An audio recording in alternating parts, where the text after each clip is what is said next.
So I don't know if anyone is on right now. If you're one of my Facebook friends and you happen to be on, if you could I don't know, spread the word because YouTube was having some issues and I couldn't figure it out.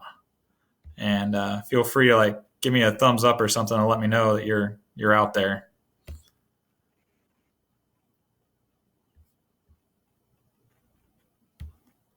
I'm trying to get on the various Facebook pages that I promoted this on. Um, to let people know that it's changed.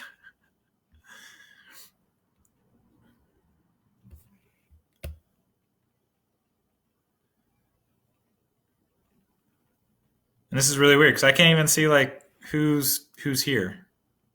My first time. As a teacher, I'm learning how to operate technology, doing this whole virtual thing on the fly, and I thought this was going to be a lot like Google Meets or something like that.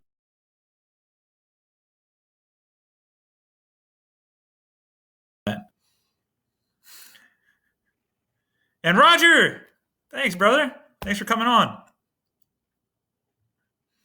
Um, Hey, Chad, if you do me a favor, if you'd get on some of those medical groups and let them know that it's on Mr. Dyer's Musings, the page instead of YouTube, I'd appreciate it. I'm trying to get through, but with the slow bandwidth trying to do this, it's really hard. Um, I'd appreciate the help. Let's see. Looks like there's 3 eyeballs in the top left. So I'm assuming that's Chad, Roger, and someone else. Maybe it's even me. I don't know. Um, yeah, Chad, I thought YouTube was going to be set up kind of like Facebook, where you just click it and it works. But I guess YouTube requires a lot more setup for live stuff. Thank you, Chad. So we'll wait a few more minutes. Um, I'm sorry about starting late. I'm one of those guys that like to start on time. I start my classes on time. I yell at my students if they don't get on class on time. I yell at my scouts if they're not on time. So this is pretty embarrassing. I apologize. Hello, Mike. Thanks for joining me, man. I'm letting Chad take a really quick post on the various medical Civil War groups and other Civil War groups for me to let people know that it's here instead of the YouTube. I couldn't get YouTube to work, so I apologize.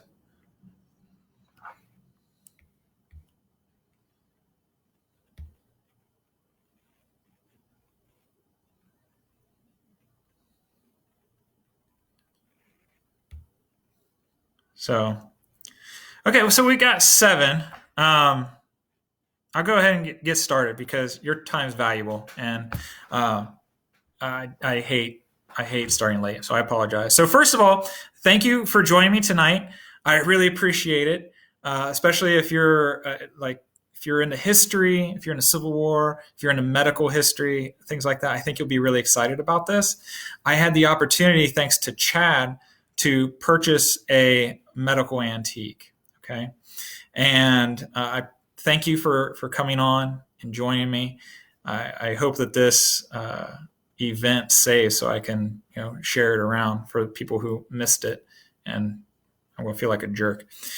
But so there's that. I'd like to thank you guys for joining me. I'd like to thank Chad for leading me in the direction to purchase the artifact. My channel on YouTube is called Mr. Dyer's Musings, just like my Facebook page. And it's called that because I'm interested in a lot of stuff.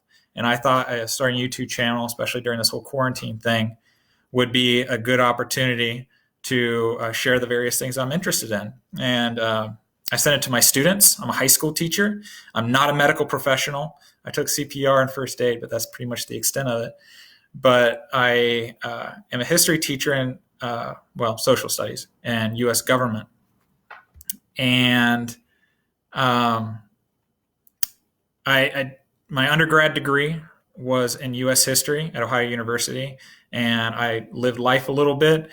I worked for the Boy Scouts of America as a professional scouter for a few years, and then I was a professional living historian for a living historical farm here in Central Ohio for a year.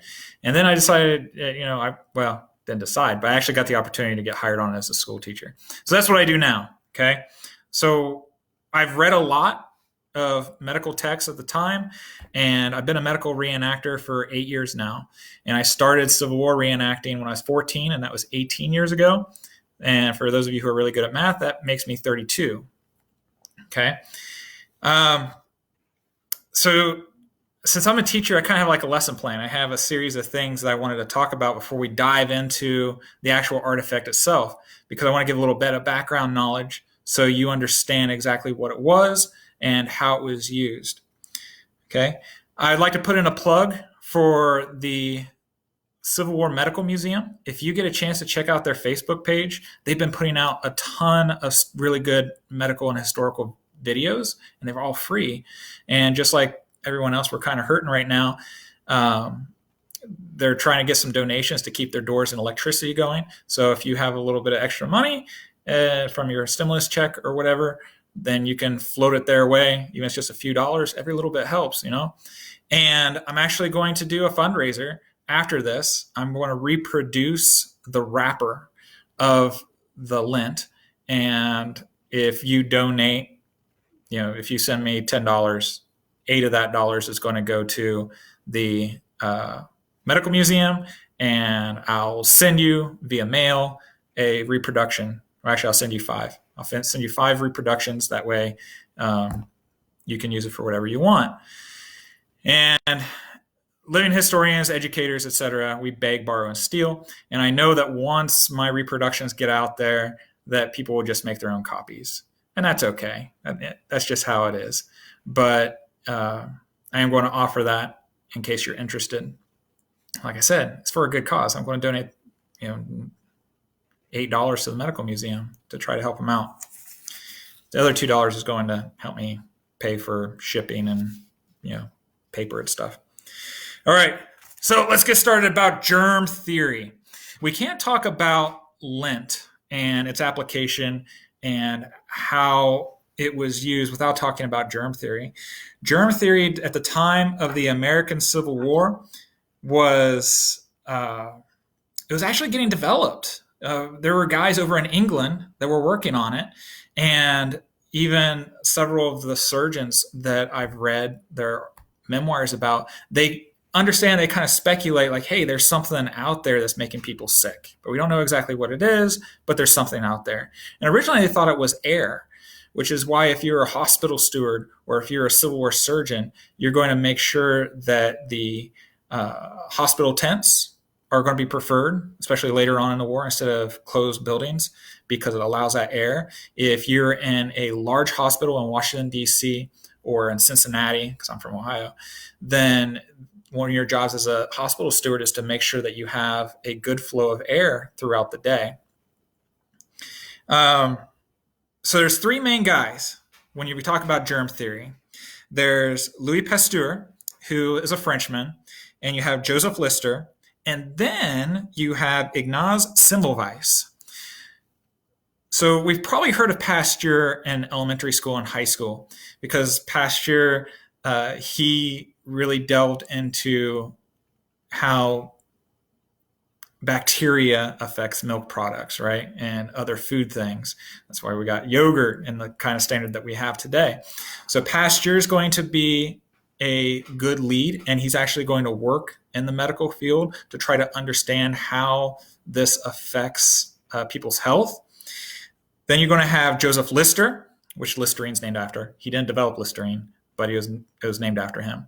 Joseph Lister is going to be a driving force for the idea behind sanitization.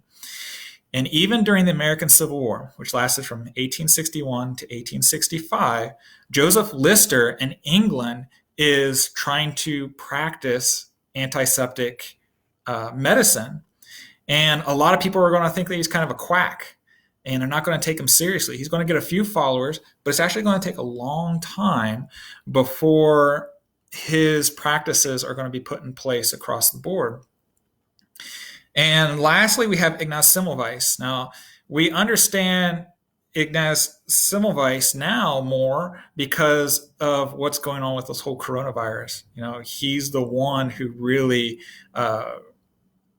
investigated and promoted this idea of germs floating around there and us catching it. And we need to make sure we need to wash our hands, and we need to have separate places for separate things, etc. And like I said, all three of those guys are European. They're not American. Anybody who was wanting to get a high quality medical education, they're going to want to go to Paris, France, or they're going to want to go to England. Most people aren't going to be able to afford that kind of education, though. So, we have medical colleges here in the United States, and they're doing what they can. But ultimately, it's going to be the American Civil War that's going to test and educate our surgeons here in the United States. Hey, Brian, thanks for joining, buddy. All right, so that leads me to my next thing.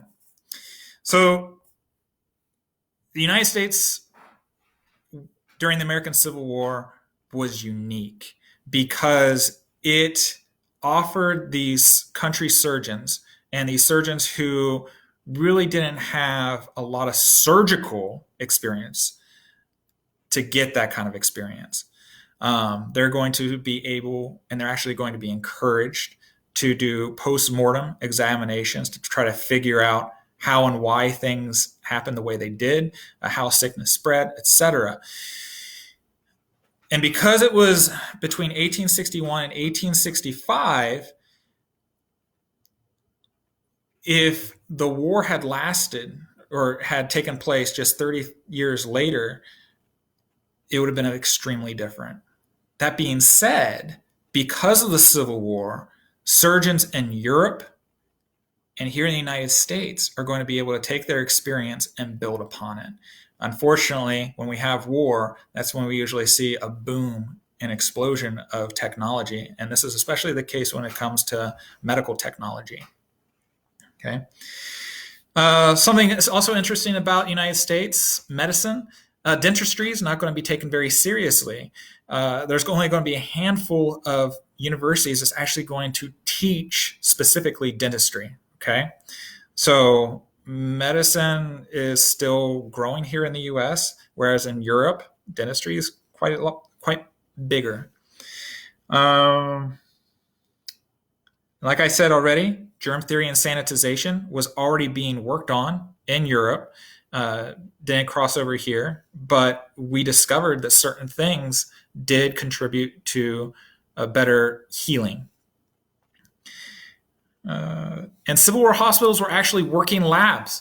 Dr. Brenton, who started the Army Medical Museum, he wanted surgeons to send him specimens and write up specific cases of those specimens so that they could be saved, quite literally, like arms, legs, fingers, bones, etc. They're going to be saved to try to better and promote medical knowledge. And great advancements in knowledge and procedures occurred. So Dr. Letterman, he's the one that's kind of credited for being the forefather of our current ambulance system, okay, and trying to promote triage. And like I said before, the National Army Medical Museum is going to get started during the American Civil War, and that's going to be a huge benefit. And today, I don't think a lot of things would fly like they did back in the Civil War. We take our physical rights and our medical rights very seriously today. Whereas back then, if a doctor found your case to be something interesting, well, they're not going to contact your parent or next of kin to let you know they're going to take off your finger and send it to Washington, D.C. Thank you, Roger. Hey, David, I appreciate you joining me, brother. All right. So there's that. Now let's talk about the lint. Now, lint is going to act as the absorbent between a bandage or a compress. And it's going to be very similar to our current today's white piece in the gauze pad and the Band-Aid or sterile pad, right? But lint is made from linen, which is made from flax, the plant of flax. And the reason why they used that is because it was able to absorb much more than traditional cotton. Okay, so lint is going to be made out of linen because of the absorption. And they're actually going to prefer used, like washed linen, not necessarily used, I guess, but washed linen. And that's going to expand the fibers. So when they are compressed, they will absorb the pus, the blood, or whatever. Okay. Now I'm going to show you some examples of lint that were reproduced by me. Okay. Modern examples. Before that, I'm going to read to you from the U.S. Medical Department's The Hospital Steward exactly how they use lint. The hospital steward was an enlisted person, and they were kind of the catch-all for a lot of different jobs in the medical hospital. All right, so in this book on page 297, if you have the hospital steward's manual, you're more than welcome to look at it.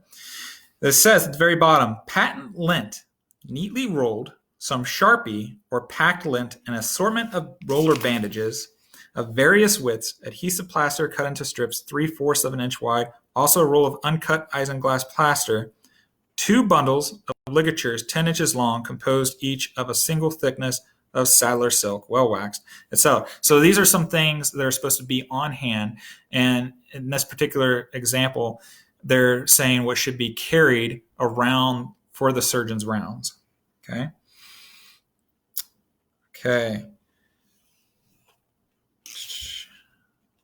The next thing I'm going to read to you is a manual of minor surgery, which is also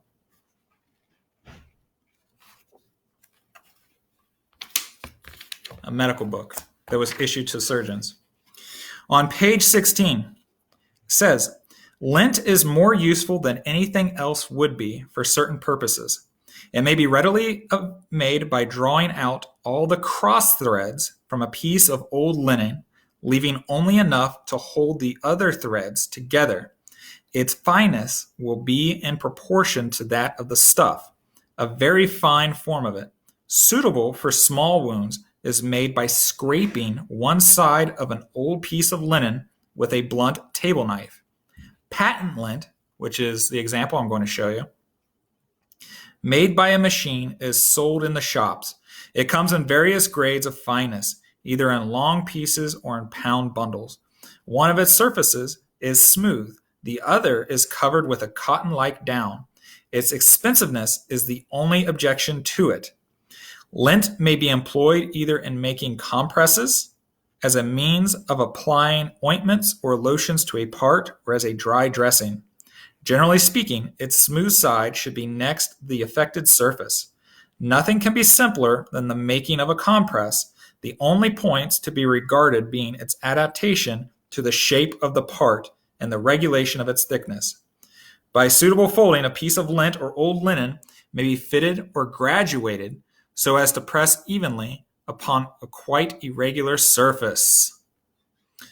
All right, so that's it. Talking about lint and how it was used. Again, this is from a manual of minor surgery from the American Civil War. Oh, thank you, Brian. David, what are you confused about? Was I going too fast or was it cutting out on me?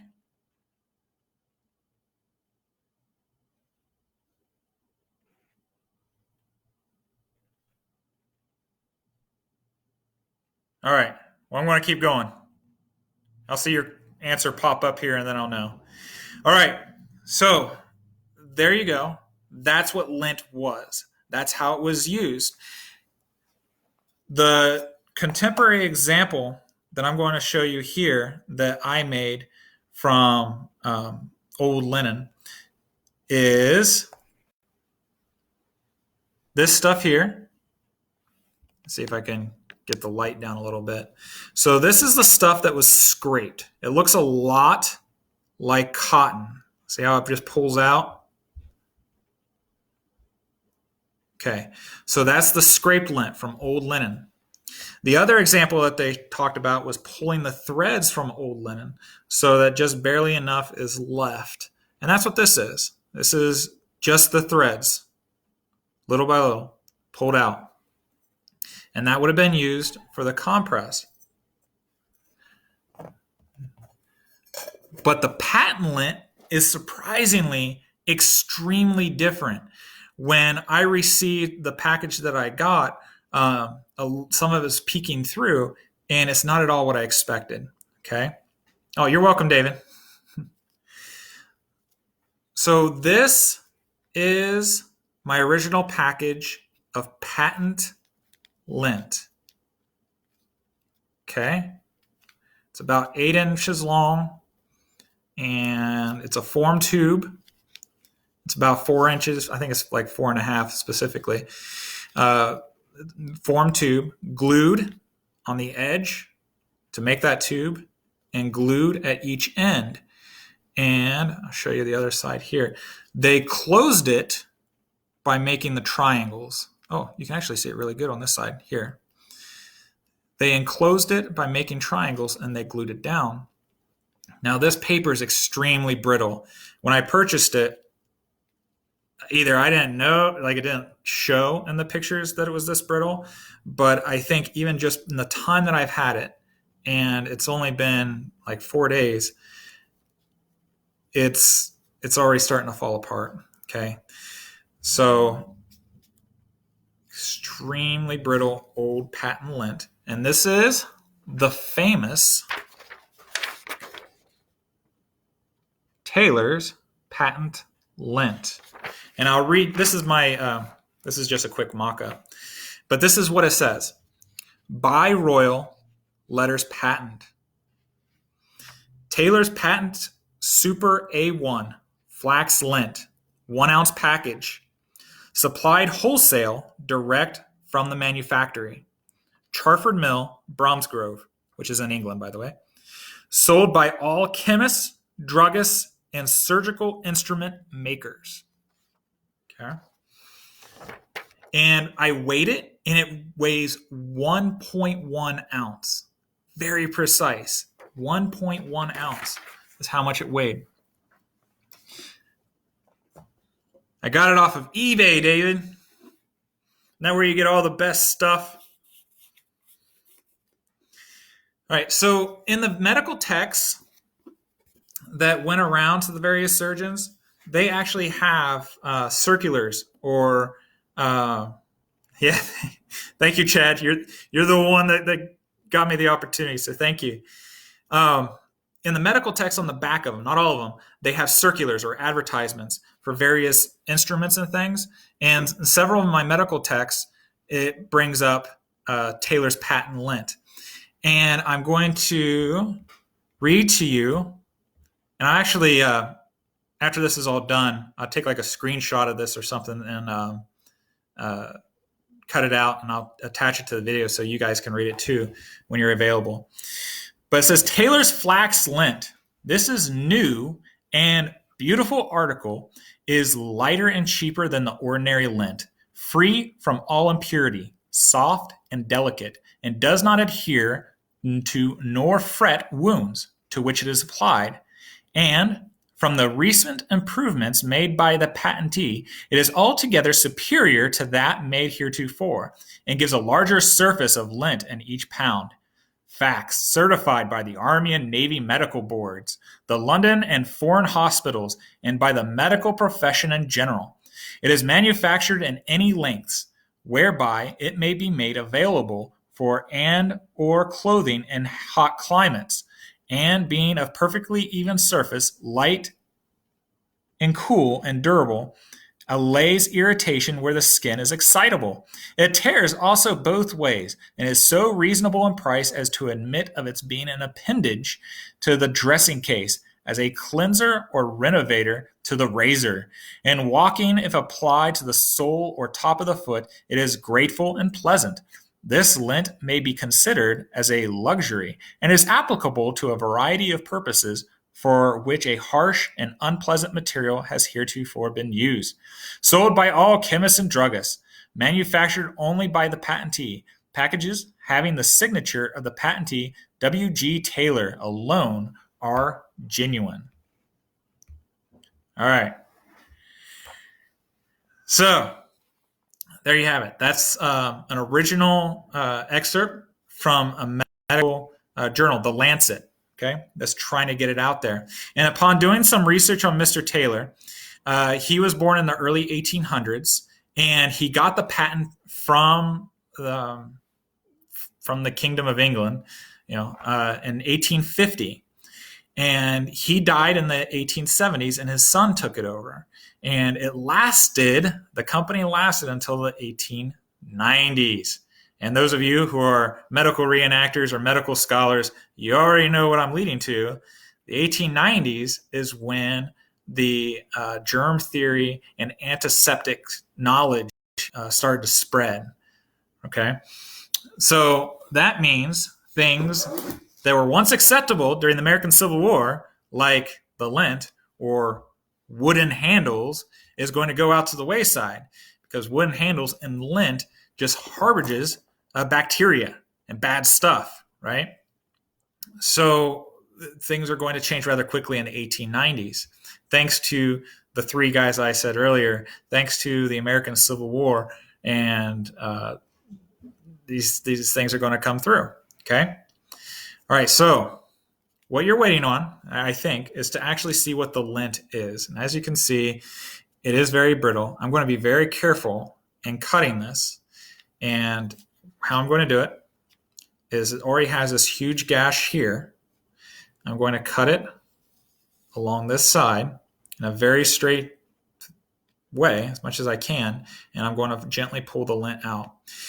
I'm doing this for a couple reasons. First of all, I couldn't find any original lint that I could actually examine myself, and I think for educational purposes, especially as reenactors and other people who might be interested in medical history, it'll be of use. The paper itself can be conserved in a very real way.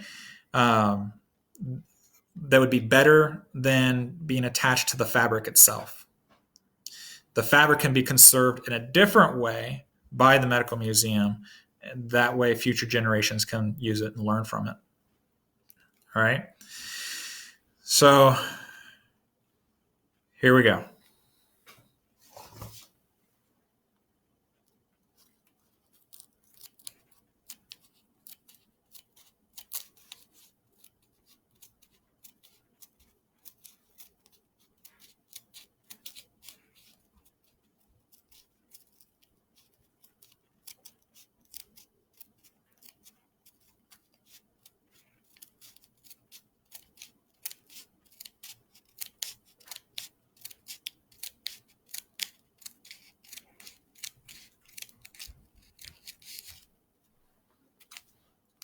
Okay. So there it is. It's cut open. Have to be very careful with it because of the fragileness of the paper. We don't want to do any more harm than what we absolutely must.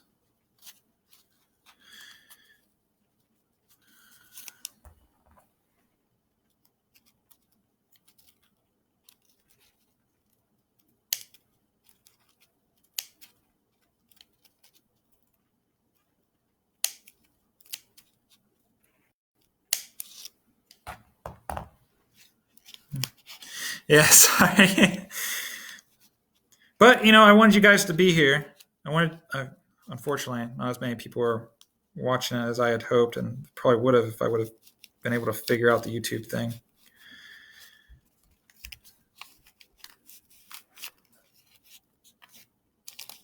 Okay. Some of it's sticking to the paper.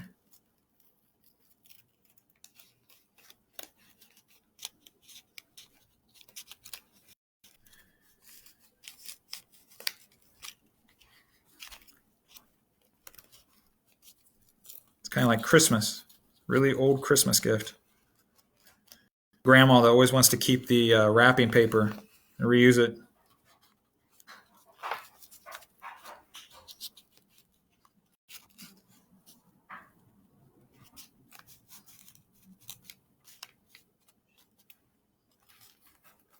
Thank you for bearing with me. The paper really is, so the front here, like where it's kind of like torn up and everything, it's sticking to the paper. Or I'm sorry, it's sticking to the gauze, whatever it calls.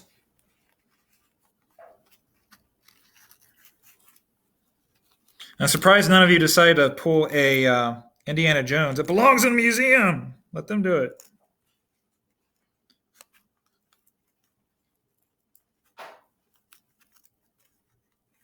And it will go in a museum. Just after I get to use it. Check it out. Okay. So it is coming away here. It is coming away a little bit more on the top. Oh, geez. Oh, geez.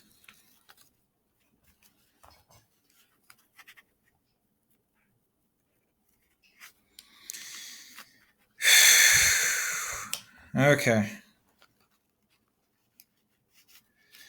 So, guys, are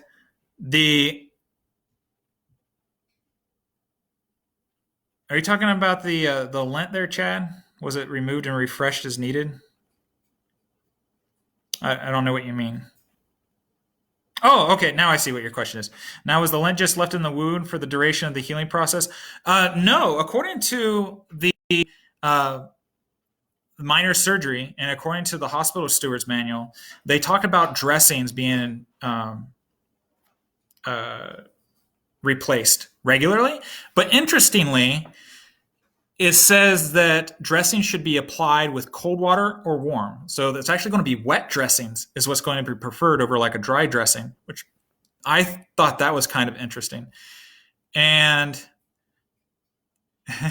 and yeah, okay. So yeah, so wet dressings, dry dressings, change regularly. There we go.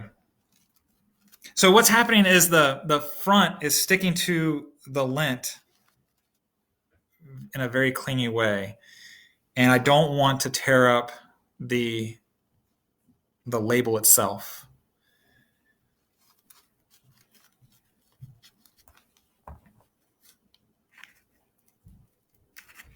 So I think for sake of conservation, I'm actually going to snip very carefully a section of the lint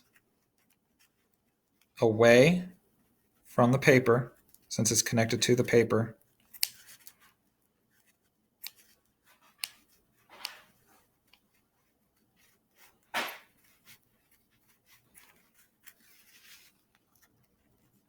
I'll leave a hole in the lint. It'll also leave the paper intact.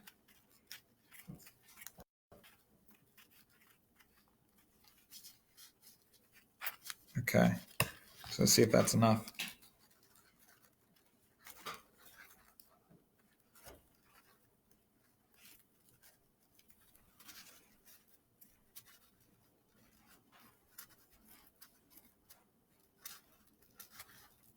If I ever want a job in a museum, this will probably like incriminate me.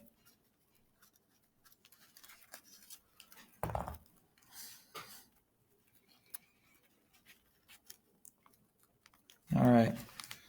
So I think the section I was concerned about is now taken care of.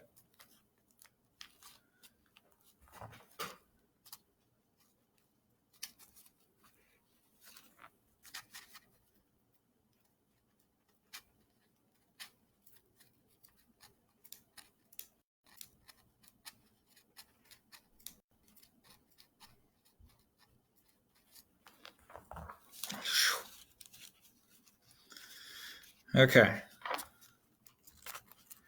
So the back actually wants to come free pretty easy. I want to show you. So there it is. I don't know if I'll get it all out. At least nothing else. We'll get enough to examine.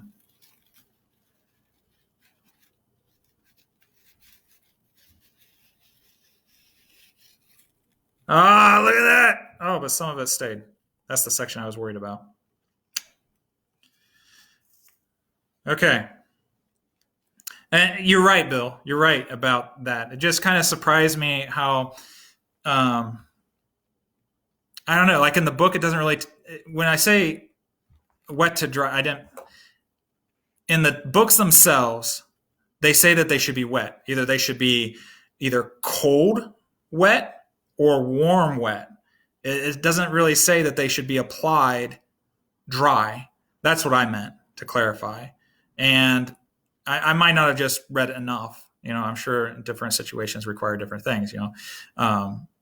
But when it talks about applying dressings, it should be wet, or it should be wet, and it should be cold or hot, depending on if you want suppuration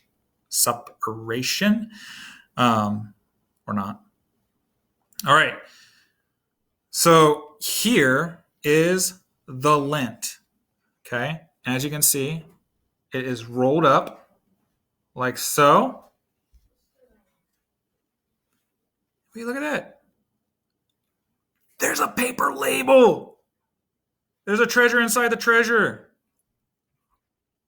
Ah! Ah! Jeez. Oh, this is so cool. Look at that. Look at that. Oh my gosh. This is too cool. Oh my gosh. All right. Too excited. This is really thin paper. This is like rice paper. It is not normal stock. You can actually see through it. You can see through it. Okay. So, the lovely gift that was given to us. It says, by Her Majesty's Royal Letters Patent. And it actually has the royal crest. And, you know, there's if you research royal crest, like I kind of did earlier this week, trying to figure out the seal that's on it. It's changed, like depending on what direction the lion is looking at the shield itself. You know, sometimes looking away at the reader or you, or it's looking at the shield. Okay, so it says, by Her Majesty's Royal Letters Patent, Taylor's Super A1 Flax Lint. This lint is free from all impurity, soft and delicate, and does not adhere to nor fret wounds to which it is applied. Facts sounds like the same thing I've read to you earlier, but I'll go ahead and continue reading because, well, it's history. Facts certified by the Army and Navy medical boards, the London and foreign hospitals, and by the medical profession in general. The 1 ounce package, which will be found most convenient for surgical purposes, is also for dentists and the public generally. The lint, being light and cool, allays irritation where the skin is excitable. It tears both ways and is also so reasonable in price as to admit of its being an appendage to the dressing case as a razor cleanser, and renovator, and other family uses, for which purpose it is neatly prepared in boxes. Packages having the signature of the patentee alone are genuine. And there's like legitimately, I don't know if you can see it here. I have to take a scan, but it's like legitimate, like a copied signature. Isn't that cool? That is so cool. And it says, sole manufacturer of Taylor's patent flax lint, produced only at Charford Mill, Bromsgrove, where the lint may be obtained wholesale or from It says MESSRS, and I think it's Missers, but I'm not sure. I don't know what MESSRS is. So if one of you know, go ahead and type it in, and I'll say it aloud. S. Mall, Sun, and Thompson, 7 to 12, Aldersgate Street, London. Sold by all respectable chemists, druggists, and surgical instrument makers. Oh, that is so cool. That is so cool. Would not have found this had we not opened it up. Just a neat little itty bitty detail, the minutia. Oh my gosh. Okay, and like I said, that is like super thin paper, and it's really brittle too. All right, so the lint itself, and I don't want to, well, I mean, that's what you're here for. Okay, so we're going to unroll it. I guess I can watch the video again to see how it rolls back up. But as you can see, it's really thin. And rolls out like so. Okay. That's what I was thinking, Bill. It was Misters, but I'm not sure if there's like another royal title. It means like a group of partners. Thank you, Chad. There it is. That is it rolled out and or unrolled and folded.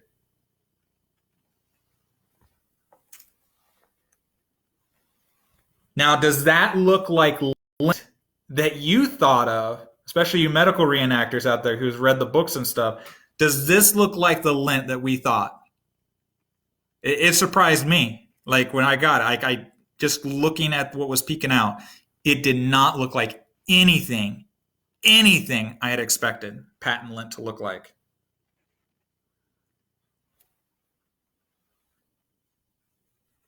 Okay, so it's super soft.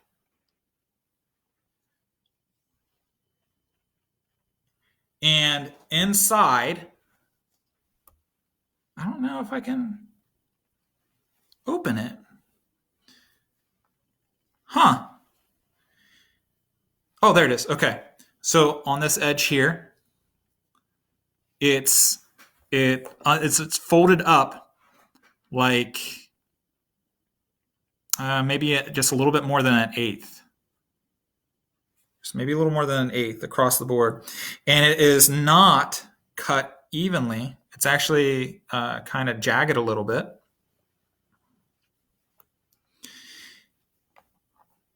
Inside of the super soft outer layer is an extremely super soft fuzzy layer.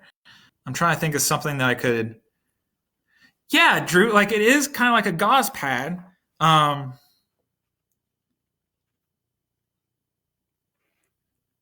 So if you were, the best thing I can compare it to is the lint that you make, that soft stuff, the kind of looks like a cotton ball from scraping lint. It feels like that, right? But it's laid out extremely thin, and it seems like the outside layer is literally just to kind of just hold it. There it is, completely unfolded.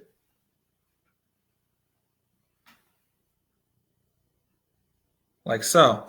And it says it doesn't have any impurities, but there's a little black speck of something in here. Okay. So there we go.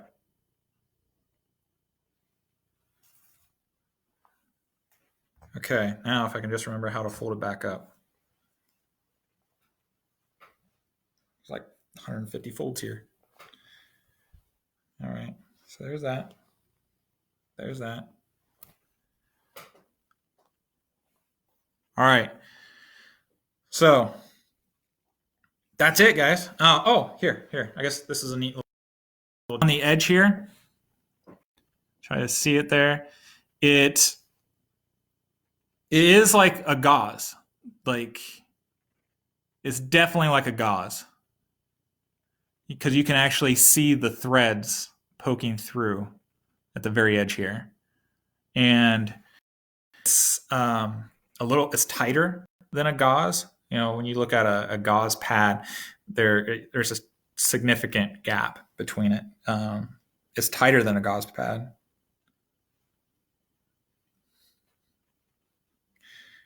Okay. What questions do you guys have? Like, is there something I can do for you to describe, or I don't know? Like, I'm just seeing this in person. Yeah, yeah, Roger. Like I said earlier, like they were booming. Like their company was top notch. Everybody was using them, right? Because they patented this technology, and you can actually go online and find the machine. So those of you who are really hardcore, you can actually remake the machine. It's not going to be this guy. But they were at the top of the game until the 1890s hit. When the 1890s hit, when antiseptics suddenly became a big deal, wanting to make sure things are going to be clean, they just off the face of the earth, just like boom, overnight almost, right? Because technology's changed. The expectations and requirements completely changed overnight. Eric, I got it for a steal, brother. Like I really did. And I'll tell you in person. I don't want to say it online, but I got a steal on it. Okay. Right place, right time. Chad, thank you again. I appreciate you pointing me in the direction.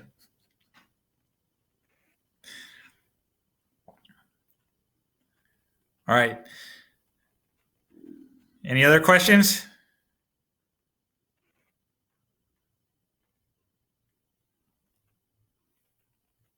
I pretty much covered everything I wanted to cover. Talk to you guys about germ theory, talk to you a little bit about how lint was used, how popular it was. If you look at the various returns and requests that I've seen online, in fact, the Library of Congress has a ton of these things that were requested by surgeons during the American Civil War, and you can regularly see that lint is being ordered. They could make it. There were aid societies, women at home, old guys that weren't off the war. They were making lint at home just like they were rolling bandages. But,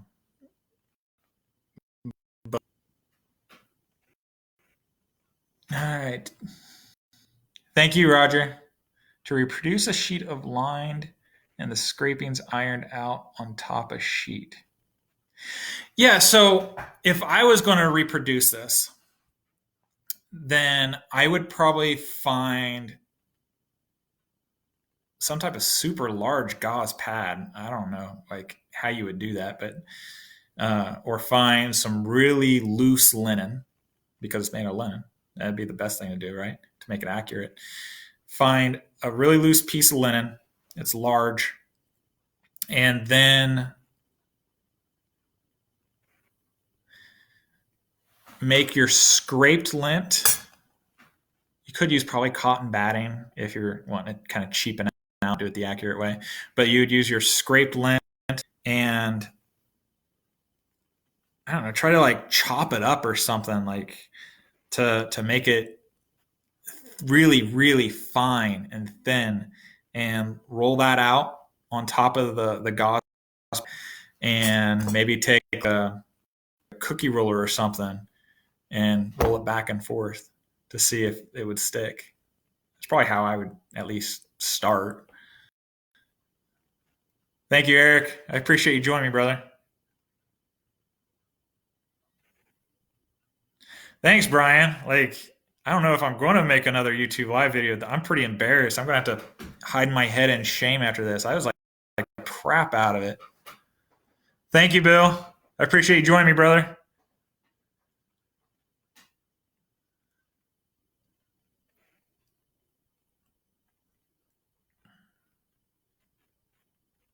What do you know? Just under an hour, 50 minutes. That's not too bad.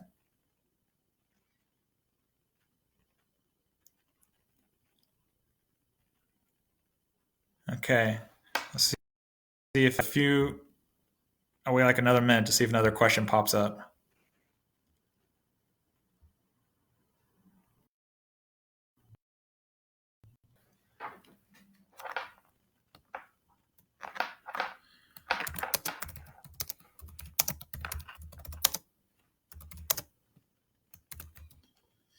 I've got some angry friends that went on my YouTube channel. See, like, this is embarrassing, man. I'm going to have to, like, beg for forgiveness from all my friends.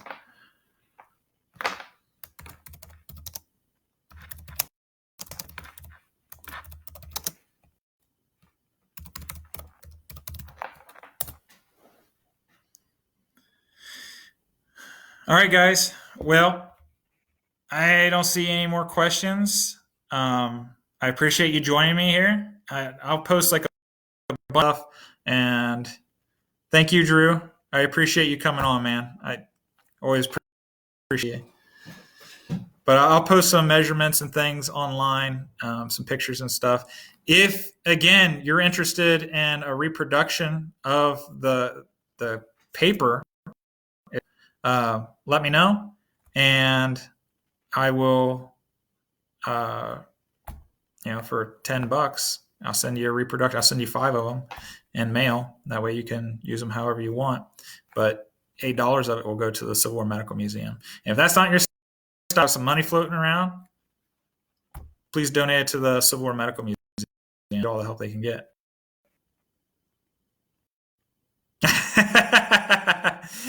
Thanks, Roger. Thank you, Bob. Appreciate it, brother. Guys, I'm going to go ahead and sign off. I appreciate you guys joining me. Give a kiss and hug to your loved ones. Stay safe, and I'll catch you later at another time. Thank you, guys. Take care.